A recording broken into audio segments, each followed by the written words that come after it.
Canto 11. Dante overhears the penitent proud reciting their own version of the Lord's Prayer as they approach. Having sinned through pride in their birthright, abilities, and worldly powers, they must now seek to recover their spiritual innocence.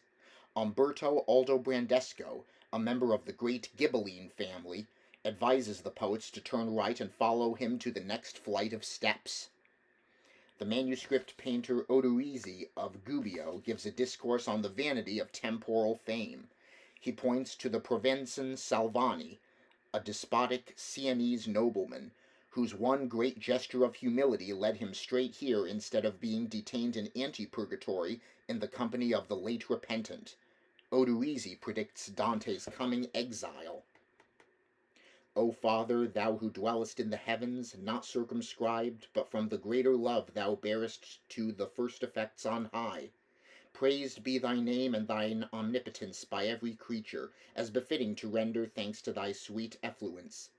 Come to us in the peace of thy dominion, for unto it we cannot of ourselves, if come not, with all our intellect, even as thine own angels of their will make sacrifice to thee, Hosanna singing, so may all men make sacrifice of theirs.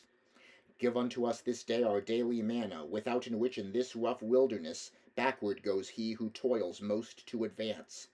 And even as we trespass we have suffered pardon in one another. Pardon thou benignly, and regard not our desert. Our virtue, which is easily o'ercome, put not to proof with the old adversary, but thou from him who spurs it so, deliver. This last petition verily, dear Lord, not for ourselves is made who need it not, but for their sake who have remained behind us. Thus for themselves and us good furtherance those shades imploring, went beneath a weight like unto that of which we sometimes dream, unequally in anguish round and weary all, upon that foremost cornice, purging away the smoke-stains of the world. If their good words are always said for us, what may not here be said and done for them by those who have a good root to their will?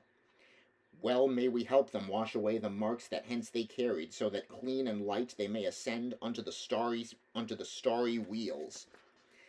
Ah, so may pity and justice you disburden soon, that ye may have power to move the wing that shall uplift you after your desire. Show us on which hand toward the stairs the way is shortest, and if more than one passes, point us out that which least abruptly falls. For he who cometh with me, through the burden of Adam's flesh, wherewith he is invested, against his will is chary of his climbing. The words of theirs which they returned to those that he whom I was following had spoken, it was not manifest from whom they came, but it was said, To the right hand come with us along the bank, and ye shall find a pass possible for living person to ascend. And were I not impeded by the stone, which this proud neck of mine doth subjugate, whence I am forced to hold my visage down, him who still lives and does not name himself, would I regard to see if I may know him and make him piteous unto this burden. Elation was I, and born of a great Tuscan. Guglielmo Aldobrandeschi was my father. I know not if his name were ever with you. The ancient blood and deeds of gallantry of my progenitors so arrogant made me that, thinking not upon the common mother, all men I held in scorn to such extent I died therefore, as know the Sienese, and every child in Campagnatico. I am Umberto, and not to me alone has pride done harm, but all my kith and kin has with it dragged into adversity. And here must I this burden bear for it till God be satisfied, since I did not among the living, here among the dead.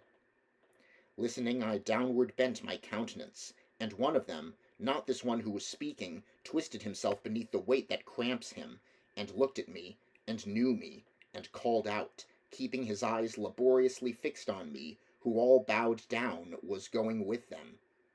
Oh, asked I him, art thou not Odorizzi, a Gubbio's honor, and honor of that art which is in Paris called illuminating? Brother, said he, more laughing are the leaves touched by the brush of Franco Bolognese. All his the honor now, and mine in part. In sooth, I had not been so courteous while I was living, for the great desire of excellence on which my heart was bent.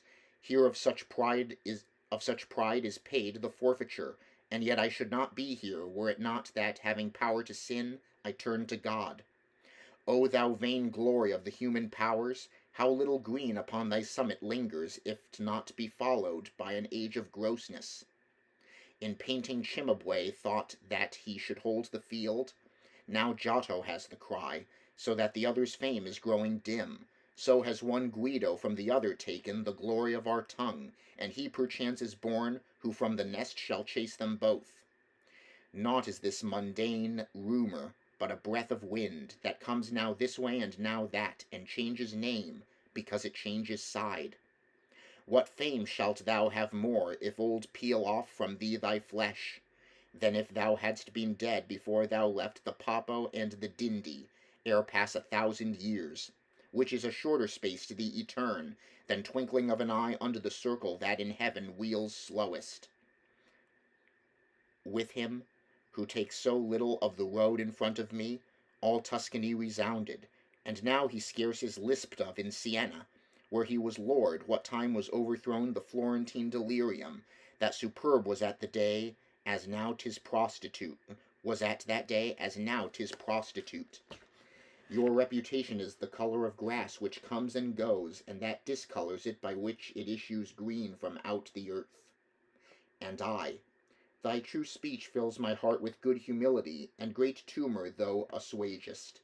But who is he of whom just now thou spakest? That, he replied, is Provençon Salvani, and he is here because he had presumed to bring Siena all into his hands. He has gone thus, and goeth without rest ere since he died. Such money renders back in payment he who is on earth too daring. And I, if every spirit who awaits the verge of life before that he repent remains below there and ascends not hither, unless good orison shall him bestead, until as much time as he lived be past, how was the coming granted him in largesse? When he in great splendour lived, said he, freely upon the Campo of Siena, all shame being laid aside, he placed himself, and there to draw his friend from the duress which in the prison house of Charles he suffered, he brought himself to tremble in each vein. I say no more, and know that I speak darkly, yet little time shall pass before thy neighbours will so demean themselves that thou canst gloss it. This action has released him from those confines.